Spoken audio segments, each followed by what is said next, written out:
Hello, Buffalo Brother George. Well, hello, John. How are you? I'm doing good. It's a bright sunny day in Orlando, and if you see this strange line on my face, that's from the blinds. I can't get it I can't cut that off anymore. So That's all sorry right. about that. Yeah. Well, we got a bright sunny day here in Omaha. It's like 90 degrees, and it'll be that way again tomorrow. And then the rest of the week, it's going to be like mid 70s. So absolutely perfect. Not normal weather for June. For us, normal weather in June is 90 to 100. So yeah, it's right on now, but it's going down into the mid 70s. And actually, we couldn't ask for anything better. Perfect. Oh no, that's fantastic. Yeah, I'm with you there. In fact, that's now let me ask you a question. Mhm. So I live in Florida. So I live in Central Florida. I know where you live. I sent you a Christmas card. It gets, yeah, thank you for that. It gets hot and humid here, and we get humidity a good portion of the year. Okay. As a consequence, everybody has air conditioning. Everywhere you go is air conditioning. Yeah. Okay. In the summertime where you are, do you find that everything is air conditioned? Do you find that you are dealing with heat, whatever, humidity on a daily basis? Like what is your life like? Yeah, That was it's air conditioned all the time in the summer. It has to be. In many cases, we are much hotter here than it is in Florida.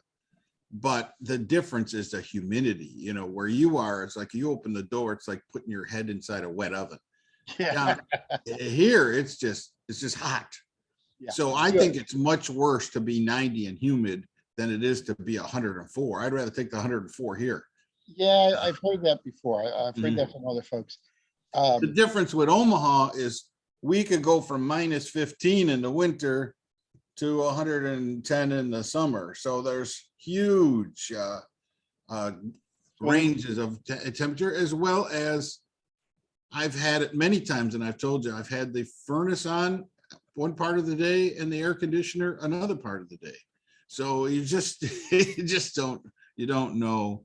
Okay. And so, but in general, you know, we both came from Rochester, New York, of course, or what we called Rottenchester with the weather, where we had 300 days of cloudy weather. Well, we don't have that here. We have 300 days of sunny weather here. So I can't complain. I like it. And the winters can be cold. You can certainly get some snow, but in general, even if it was a bad snowfall, they got it cleaned up in a day, and you're on the road. It doesn't last long. And you know, we have 6 weeks of winter, just like the groundhog. Yeah, basically that's it. December's bad, or from mid-December through January is bad. By February, although you can always get a storm in February or March, generally it's getting better, the weather in February, March, and you're on your way to spring with an occasional storm. Good. All right. Anything else we should? So that's my weather. That's our weather. So we thought we'd talk about something about Buffalo Bills. And yeah, what I was saying to you is we have seen a lot of people out there already looking at the schedule and going game by game and predicting teams' win-loss records. And I've seen them do it for every team. I'm like, they don't even know who's making the team yet. We haven't even been at training camp, and they're already predicting how many wins and losses and who Kansas City's going to beat, who the Bills are going to beat, who Cincinnati's going to lose to or beat. I think that's crazy. How do you know? That's way too early. It's way too early. But I thought maybe we should take a different approach and do like a business does and take like a 30,000 foot view, look down on the team and say, last year we were 11-5. We lost in a shootout in overtime in the divisional playoffs. Are the Bills a better team than a year ago? Are they better than 11-5? And maybe that is a better avenue rather than looking at each individual game at this point and predicting who they're going to beat on November 17th. You know what I mean? It's just like, it's Okay. like crazy. And so that was the approach I thought we should take.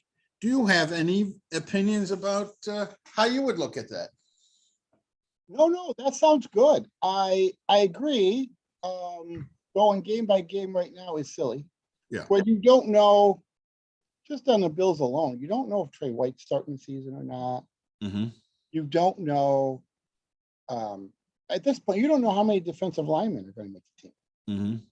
right? You don't know what the offensive line looks like yet. So, you know you got Josh Allen, and you know you got Stephon Diggs, right? Right. We have a projection is what we think Gabriel's gonna do, and then everything else is kind of up in the air. Yeah. Well, I thought we should take like a bird's eye view of the offense, a bird's eye view of the defense, and a bird's eye view of the special teams, and decide if we think they're better than an 11-5 team from last year. All right, let's do it. Where do you want to start? Let's start with special teams. We'll just get it out of the way. Okay, let's do that. So Reed Ferguson is the long snapper, and he's Okay. been the long snapper for what, 10 years? Right. No change there. Right. Kevin Bass showed up last year. I think last Mhm. year was his second year. He was a rookie, wasn't he? Or second? Wasn't he a rookie?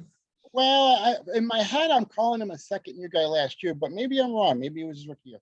But by the end of the year, they seem to really trust him. He seems to be pretty reliable, a lot better than who did we have before? Darn it, he was good, but he was at the end of his career Yeah, and he wasn't as consistent. Bass is young, fresh, and he seems to have a lot of power in his legs. he's got some. And although, like anybody else, he could miss one every now and then, he seems to be pretty reliable. The And ones that really bother you are the 2018. But they missed a point after. That's frustrating. But yeah, I'm with you there. I'm on board. yeah, I think he's certainly better, good enough that if we got into some kind of a shootout where it had to be decided by a field goal, I'm certainly way more confident in Bass than I was on the last guy. Hauschka. Hauschka, yeah, that's probably him. Because Hauschka was at the end of his career. So I'm pretty confident on Bass that he's a guy that can make the kick when you need it. And so he's not a change from last year. So he's certainly not worse. He might be better, I don't know. He might be because he's getting used to playing in the NFL and he's not nervous and all that kind of stuff. So I got a lot of confidence. And then you look at the punter. We drafted a punter. We drafted a punter. It's got to be, I think that's an upgrade, even though we haven't seen him perform yet. All we've got is his college. And they're talking about the kid could kick a 80-yard punt, but he does it in a line drive, which could mean run backs. And well, when you get, first of all, I don't know how many punts the Bills are going to have. Right. They're going to have them against certain teams, and those are the playoff type teams. You got the Rams, you got good teams with good defenses, Cincinnati, maybe Kansas City, Indianapolis, if they have to play them, Tennessee. So that's when you're going to need your punter. And if the games are in Buffalo, and if it's later in the year, he can kick through that wind. Yeah, bad weather games. I got you. I'm sure that's why they took him for the late games but they want to be a home playoff team. And if they have to punt, they want a guy with a leg strong enough that it's not going to go up in the air and travel like 14 yards. And I think I'm even though we haven't seen him yet, I think that's an upgrade over what we had. Yeah, I'm thinking along the same lines. Like, there's going to be now a competition. What's the guy we had last year? Hawks. Yeah, he's still there. So if the punt god can kick the way McDermott wants him to kick, with hang time and whatnot, Mhm, mhm, then yeah, I think that would be an improvement. mhm. If he wins that position, it'd be an improvement. If not, it's the same. So I'm with you. I think our um our special teams are the same, if not a little better. So I don't think they're going to be the deciding factor on whether we're a 11-5 team or a 12-5 team. I mean, they could have some input, but let's face it, we're not worrying about trying to get it down to the punter or down to the place kicker. Right, no, that's true. In fact, this team has scored a lot of touchdowns. But I do So, think that we don't have to worry about, we have a problem on special teams. We got a problem with the place kicker. We got a problem with the punter. And we don't know what's going to happen in a big game, because if the guy has to punt, it's a problem. Or if these guys got to place a field goal attempt, there's a problem. You know, I don't think we have those problems. So I think it's the same, if not a little better. And I'm comfortable with the special teams. all right, what do you want to do next? Offense or defense? You pick, because you know both sides of the ball real well. Well, let's go to defense. Okay. Let's go to defense. Do you have any particular thoughts? Well, I do. I always look at it in two segments, not three. I look at it in two. You got your front seven, or in the Bills' case, might be front six. And then you got your back four or back five, however you're playing it, whether that linebacker is a nickel back, you know. So you got your front half guys and your back half guys. And the front half guys, they got to do two things: stop the run and put pressure on the quarterback. And the backside guys, they have to squeeze the wide receivers to the sidelines to make it difficult catches, or they have to be able to track the wide receiver and make the opposing quarterback have to throw it over their head and just drop it into a bucket. Now, there certainly are quarterbacks out there that can do that. Yeah. But if our front seven is doing their job, he's going to have to do it much more quickly than he wants to, or maybe he's not going to be able to take the time to be as accurate as he wants to. So I think when I look at our front side of our guys, I think we improved. You brought in, Jerry Hughes is gone. Love Jerry Hughes, but come on, he was past his prime. Mario Addison, he was probably the best one performing on the defensive line last year, or the last 2 years. Well, for the ends, Oliver played pretty well. Okay, yeah, for the ends. But now you've got Gregory Rousseau on his second year, Boogie Basham on his second year, Epinesa on his third year. You've brought back Shaq Lawson, and that's a much improved defensive end room than we had in the past. And you didn't even mention the star.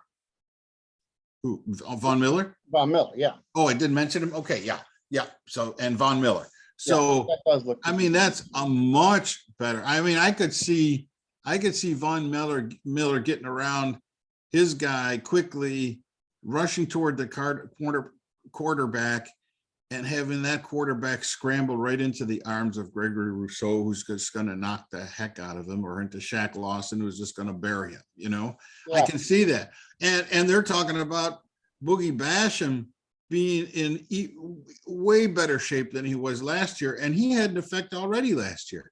So I just think we're set up on the defensive end sides much better than the last 2 years. I'm going to throw some history at you. Okay. You remember Bruce Smith? Oh, of course. In his rookie year, so he was the number one pick, Right. which gets a lot of attention throughout the whole season. Mm-hmm. And, you could tell he was special. Mm-hmm. But even he had a big jump in performance from year one to year two. Yeah. Year two, he began to really look like that guy who was the future Hall of Famer. That, like really could perform like that guy that we would all know and love. In year one, he was still learning. He had talent, but he was learning. So my only thought there is that from year 1 to 2, I understand Rousseau and Boogie Basham. They're not gonna necessarily be Hall of Famers, but you can still expect improvement. Yeah, And they could really be ready to step in and begin to show us who they are and what they're gonna be for their career. yeah, even if those guys are backups, the depth then is far greater than the depth we've had in the past. You know, if you got to take Rousseau out and you put Boogie Basham in, are you going to have a drop off? Maybe it's not so bad when you still got Von Miller on the other side, you know, or vice versa. If you got him in and Shaq Lawson's out there, you know, I think the depth is much better. And if they have to rotate, which they seem to do over the last couple of years to keep them fresh, you know, what's wrong with having an A and an A minus guy out there rotating in, or an A and a B guy instead of an A and a C guy, or a B and a C guy? I hear you. You know, when you went from a Jerry Hughes to a rookie, that is not the same as going from Von Miller down to Shaq Lawson. Okay, all right. So how about the interior? Now, All we right, lost the Starley interior- Toure, lost Yeah, Starley- they added Jordan Jordan Harris, Jordan Phillips.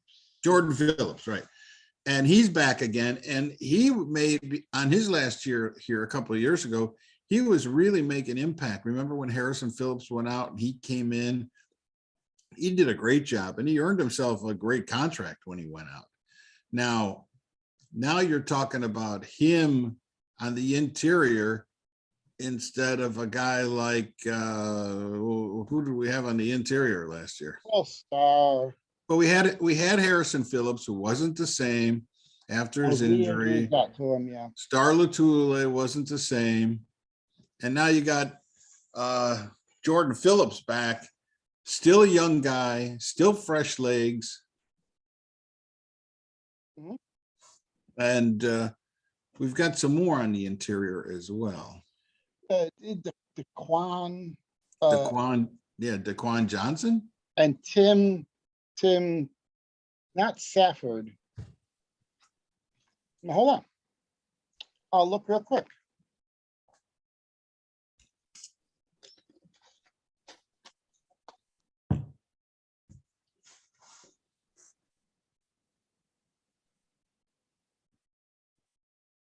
Almost there. All right. Tim Settle Tim Settle. Okay. Tim Settle. and DeQuan Jones. Yes, and he's a good one. Yeah, you know, So- that's right. So, John, defensive ends and interior defensive linemen, I think there's been a really big upgrade Okay. on both the A players and the backup players. And I think that you see that across the entire line. And you know, and then just look at Oliver. Yeah, Oliver, yeah. He's really ready now to take a big step forward. I think with all these other guys on the line that are going to take up a lot of offensive linemen, it's really going to leave Ed Oliver one-on-ones, and instead of being double teamed. How are you going to double team Ed Oliver and let Von Miller one-on-one? All right. Now, continuing with the front seven, Okay. we got our linebackers, which really are unchanged, They're I know they pretty much drafted- unchanged. They drafted a guy, right? Burrell or Burnell. What's his name? Burrell. Yeah, I guess the starters are unchanged, is what I should say. Starters are unchanged. Right. And you know, there's always been they continue to talk about questioning Edmonds. Well, it's a contract year. When's Yeah, the it last is. time you've seen a star linebacker have a terrible contract year? Well, that's a good question, but Terrell Bernard is the rookie. Mhm. So you're expecting, I think I am too, a bit of a bump up in performance from Edmonds.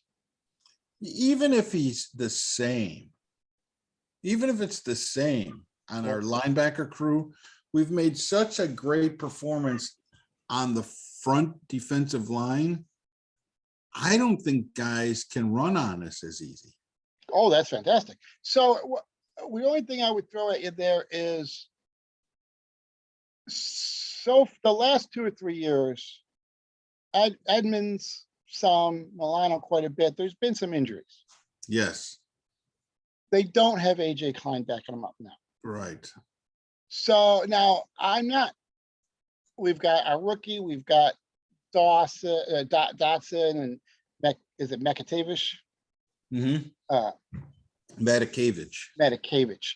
So there's players there. There's players that have been in the system for quite some time, and should know the scheme, but they just don't have a lot of experience. Mhm. And you've got a rookie who, of course, is learning both. He should have a nice athletic skill set, but is learning the system. So, not a bad situation by any means. So maybe a slight downgrade because we lost Klein. Well, maybe maybe, but there Yeah. is also there's room for growth there. That with Klein, he's not going to get any better. Mhm. Like he is who he is. Right.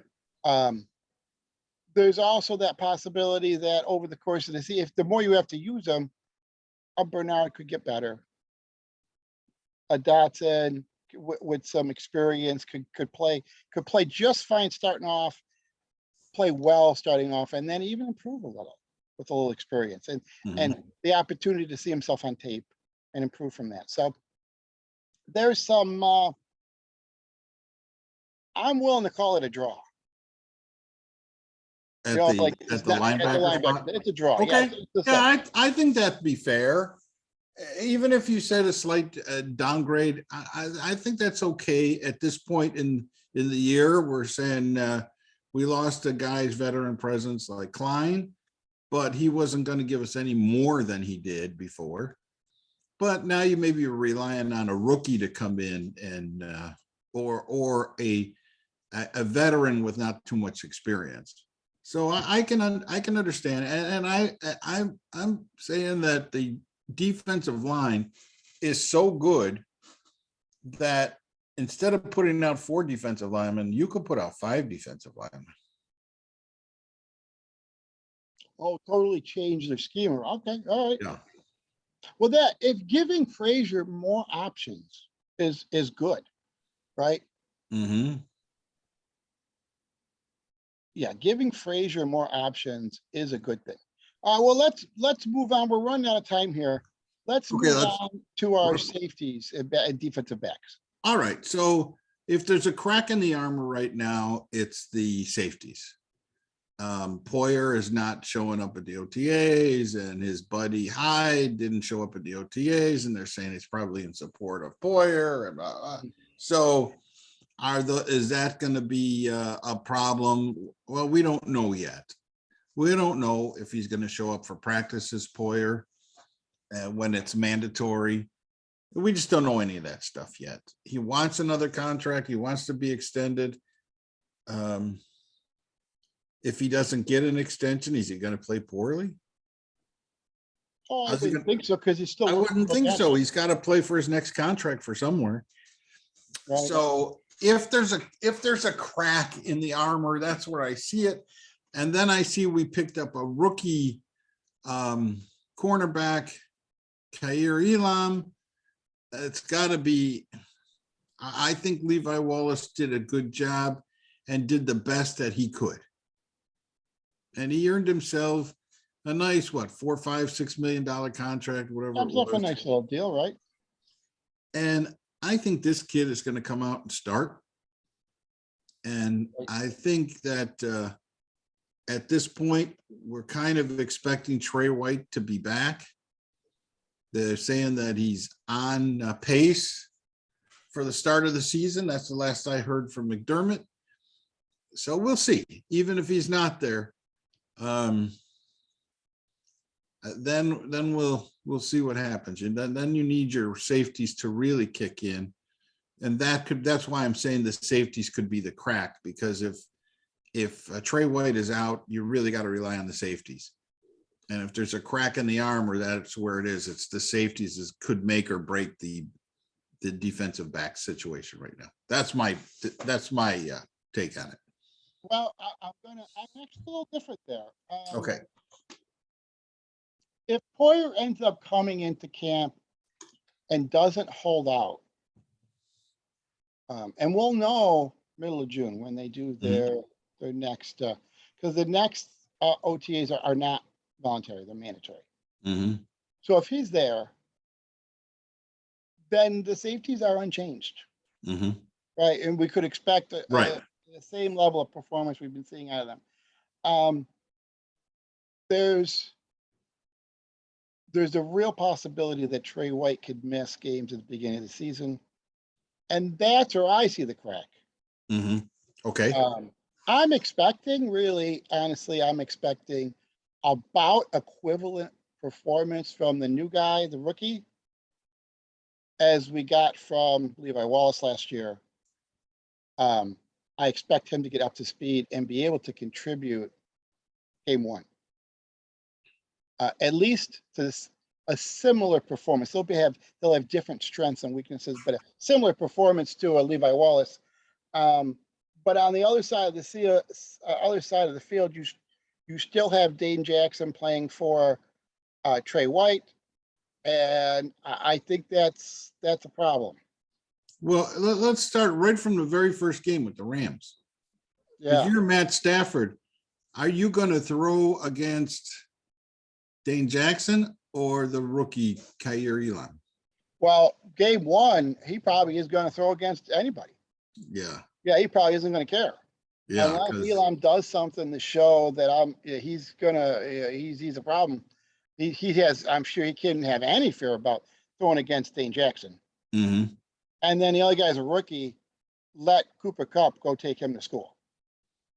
So I don't think that they're not going to have any fear at all. Yeah, I think you're going to see in the first game, you're going to have Taron Johnson out there for sure as that nickel back. And he's going to help either Dane Jackson or Kaiir Elam on one of the Rams receivers, but how are they going to cover the other Rams receiver? That could be difficult unless the defensive line can get the pressure on Stafford. Yeah. But that's a game by game one. So we're a little early for that. So, we lost our first game last year. If we lose our first game this year to an NFC team, it's not a killer. So yeah, we're kind of set up for that, aren't we? It certainly doesn't make us less than an 11-5 team. But when you look at the defense overall, now that we've done it by category, the same, better, or worse? I think they have the potential to be better. Well, I think they really do have the potential to be better. Yeah. Okay, better by how many games?